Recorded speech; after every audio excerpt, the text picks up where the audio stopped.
In this video, I'd like to show you how to create a course inside Moodle and how to insert a template into that course.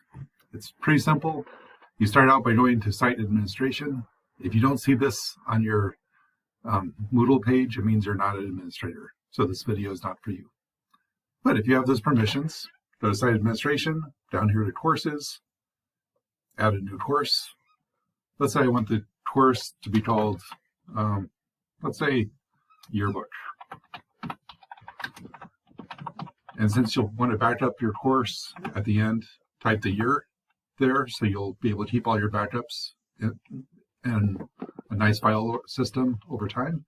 The short course name would just be the name without the year or something similarly uncreative.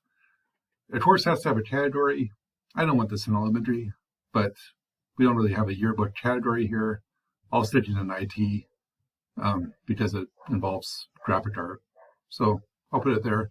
The description's optional.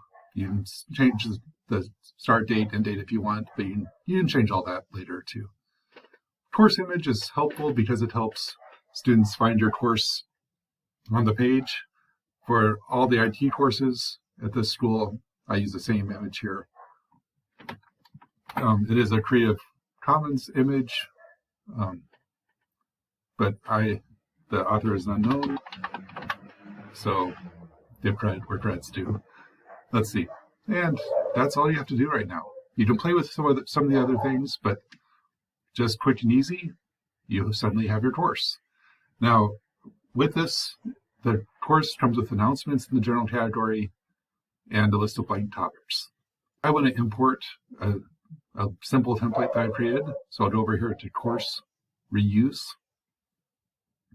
and then I want you to import data from any course that's in the system. These are some of the courses that are in this school. I've created templates here for the elementary school and the secondary school. I'll use the secondary school template, continue, accept all the defaults, and it imports it all. And now you see it doubled up the announcements. That's the only problem. I can delete one of those. So you have announcements, attendance, checklist, the overview with a space for the syllabus and FAQs, unit titles, samples of all the different grades. And everything I have in the template is automatically in place. And you're done. That's how you create a course and insert a template in Moodle. Bye.